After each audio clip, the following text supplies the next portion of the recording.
Hello my guys and welcome to another episode. For this episode I'm replacing the cabin air filter for a 2023 Nissan Altima. I'm going to show you all the details and how to get to the filter. So let's get to it.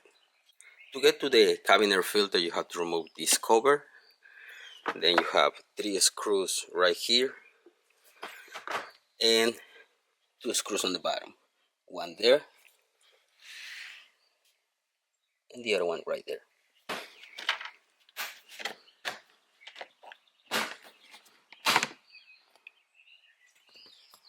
All 5 screws are being removed.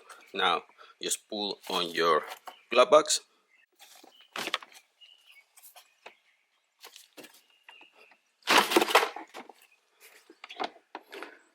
Definitely I need 2 hands for it. Okay, once the glove box has been removed, that's your carburetor filter cover. Remove it. Get to your filter.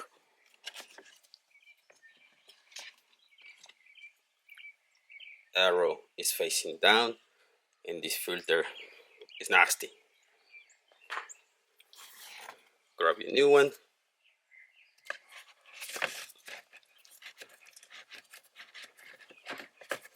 Put it on with the arrows going down.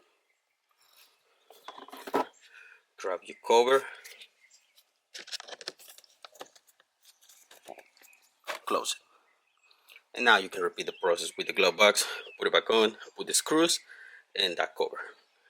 It is recommended to replace the filter every year. This is a 2023, so it's been 2 years. Definitely need a new one. And because this is carbon activated, this one is going to be good for 1 year. After 1 year, carbon is not going to be activated anymore. It's just going to be a regular filter, so replace it every year. And you have it. That's all it is to replacing the cabin filter on a 2023 Nissan Altima. I hope you like this episode guys. Thanks for watching. Don't forget to subscribe and see you in the next one. Peace.